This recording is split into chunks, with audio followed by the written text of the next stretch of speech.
Hey, Timo. Hello. So tell us a little bit about the kantele. The kantele, but in Finnish. Kantele, se on suomalainen soitin, mutta sitä soitetaan monessa paikkaa. Vanhin kantele, mikä Kalevalassa mainitaan, on viskielinen ja sitä soittaa Väinämöinen.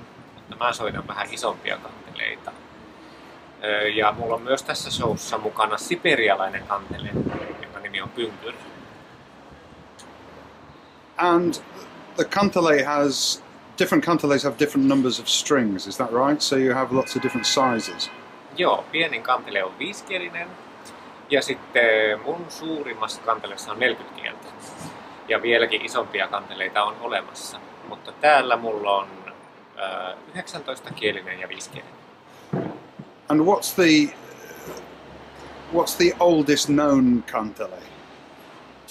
Vanhimmat kantelelöydöt, tai vanhin kantele Suomessa on museossa ja siihen on kaiverrettu numero 1797 muistaakseni.